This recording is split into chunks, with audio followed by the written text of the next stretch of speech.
Hello and welcome back to Ravenwood Acres. Today is part 2 of the Emergency Communication Plans series of videos, which is going to be a 7-part series. If you didn't see part 1, I'll link that here in the video. You might want to go back to that just to get an idea of what we're talking about.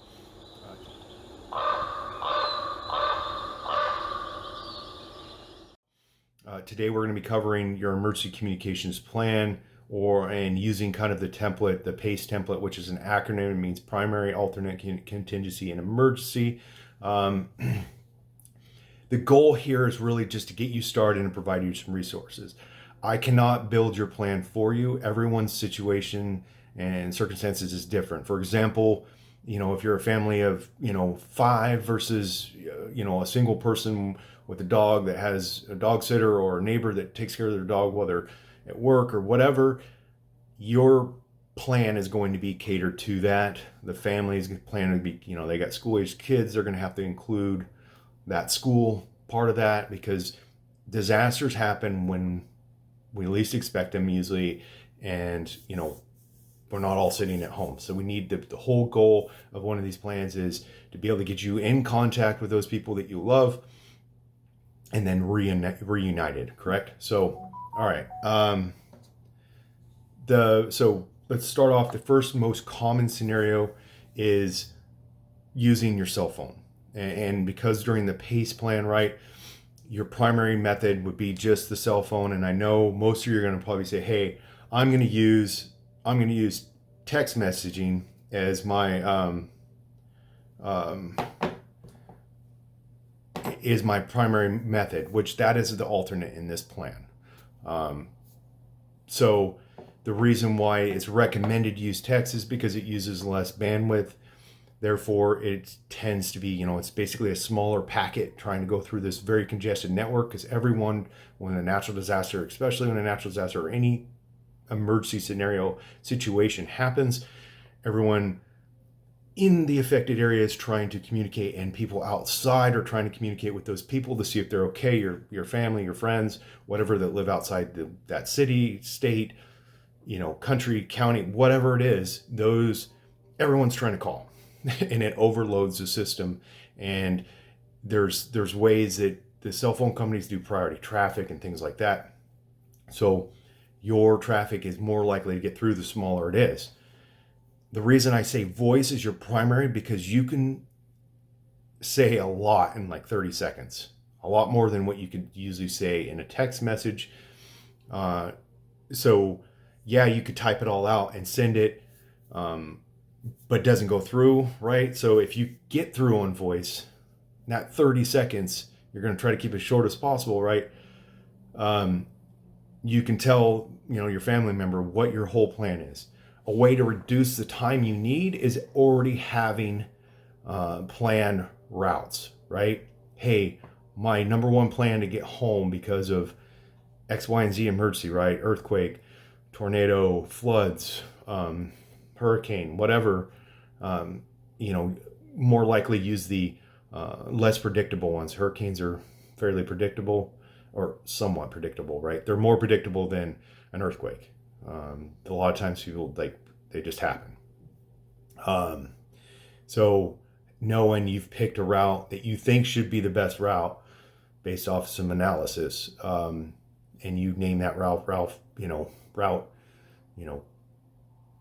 get home, whatever. And you tell your wife, hey, I'm using route get home. She knows what that is. Maybe she has a copy of what that route is at home. And then therefore, if something goes wrong, can't get a hold of you later, cell phone dies, whatever, you now have some way, she has some way to figure out, maybe what you left work was here, you were supposed to take this route, and you didn't make it here. Or maybe you got a hold of her somewhere along that route, and that was our last communication point. Boom. So that it helps narrow it down. Contingency, part of this plan would be out-of-town contacts or posted on social media. Hey, because everyone that's your friends list, right, on social media, family, friends, everyone that wants to know what's going on with you might be able to see that post if you're able to get it out, saying, hey, yeah, massive earthquake, it was scary, but we got out of our office building. I'm now, in my car trying to go home, taking highway, whatever, and then everyone, maybe that helps reduce the congestion on the network because they go, oh, I'm going to not try to call and get a hold of, Jake to see if he's okay. He just posted, said he's okay. Maybe later I'm going to try to get a hold of him and to see if he made it home. So those are ideas. Out of town contact or out of state contact, grandma or whatever, you both call and you relay messages through grandma. And then the last would be emergency is landlines, right?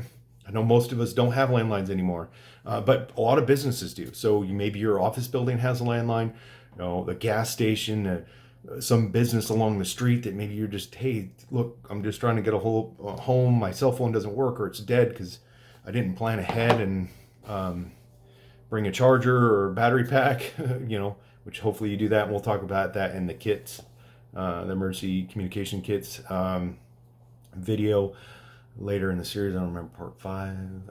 Okay. Yeah, you'll figure it out. Just keep following along.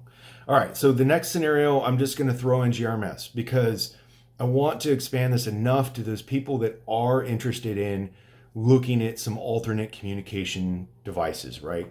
So GMRS, General Mobile Radio Service, if you didn't watch part 1, you know that, or if you did, you know that. So it does require a license, but it is a test-free license. You just go to the FCC website. The price got reduced from $50 to $35. It's good for 10 years, and it's good, I believe, still good for 10 years. I'll double check that. And it's good for your whole family. So you can learn this system, whoever it is in the family that likes to learn about this stuff, learn how to use it, and at home, you can just teach them how the one that you have at home that's hooked up to a good external antenna, hopefully, depending on your situation, to turn it on, and only these, plan A is this channel, plan B is this channel, plan C, your PACE, your P.A.C.E. These are your 4 channels. So number 1 channel would be this. And they just know if it's a off-the-shelf GMRS radio like Midlands builds, they just have channels, which is nice, versus if you're using like a Baofeng or some sort of other programmable ham radio to talk over GMRS, then you need to know how to, what those are and have it pre-programmed.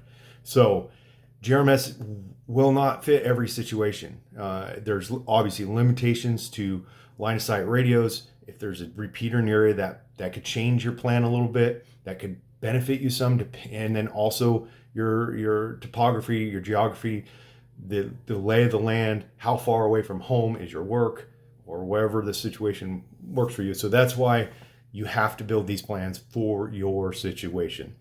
So your primary would still be your cell phone, your alternate using text over cell phone, your contingency would still be that out-of-town contact, social media post, whatever it is, and then your emergency would be GMRS on a schedule, top of the hour, bottom of the hour, 10 minutes after the hour, whatever you decide with your family member, so they know they monitor during that period of time, so that way they don't have to sit there and stare at a radio hoping to hear your voice that you're okay.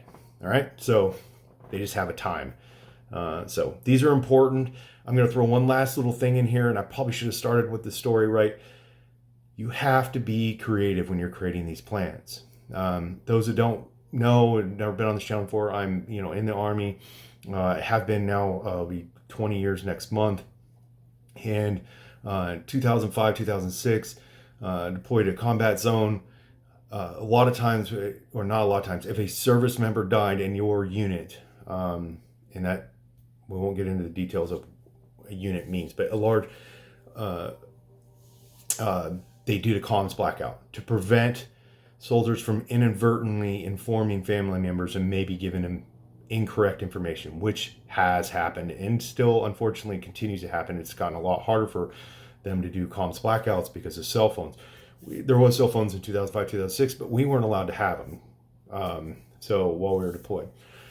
So it was easy. They just shut our internet down, and that was how we communicated with our family, whether it was VoIP or messengers. Back then it was Yahoo Messenger was the big thing. But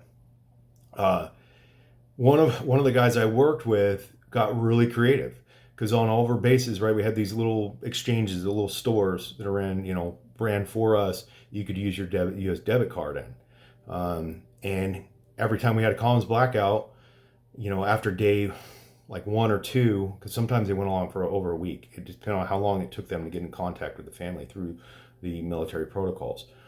And he would go buy, something simple, a pack of gum, whatever. And then his wife would be able to go, well, I haven't heard from my husband in a couple of days now. I'm worried. I heard about some bad stuff happening. And she'd go into their bank account and see that he'd made a charge and knew that he was okay. And that was like his communication to her. So think, you can be creative with this. Think about things that you could do to make sure your loved ones know you're okay, gives them the peace of mind, and then you can work past that to how do you get back into contact. So I hope you all found this useful. If you have questions or comments or even recommendations, use the comment section, smash the thumbs up, subscribe to the channel if you haven't already. If you're this far along, I hope you have. You can follow us on our other social media links, which are down below. Our website, theravenwoodacres.com, will have some of these resources. I'm going to have some PDF files as this series continues to help give you guys some tools, some resources to take a look at, to hopefully develop your own plans based off of those, give you some general ideas. All right? Have a great day. Thanks for watching.